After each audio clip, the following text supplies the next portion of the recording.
অনিদ্রার কারণে জেলের ডাক্তাররাই কুণাল ঘোষকে ঘুমের ওষুধ খেতে পরামর্শ দেন। সেই মতো প্রতিদিনই ঘুমের ওষুধ খেতেন কুণাল। ঘুমের ওষুধের স্ট্রিপ নিজের কাছেই রাখতেন তিনি।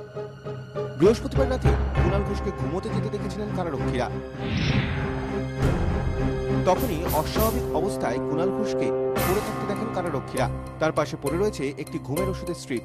কুণাল ঘোষের কাগজপত্র ঘাটাঘাটি করতেই পাওয়া যায় সুইসাইড নোট। তড়িঘড়ি খবর দেওয়া হয় জেল হাসপাতালের চিকিৎসকদের।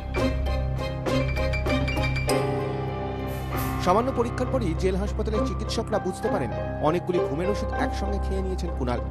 এসএসকেএম হাসপাতালে নিয়ে যাওয়ার পরামর্শ দেন জেলের চিকিৎসক। প্রেসিডেন্সি জেল থেকে এসএসকেএম হাসপাতালে নিয়ে আসা হয় কুণাল ঘোষকে। এসএসকেএম হাসপাতালে ভর্তি করা হয় কুণাল ঘোষকে।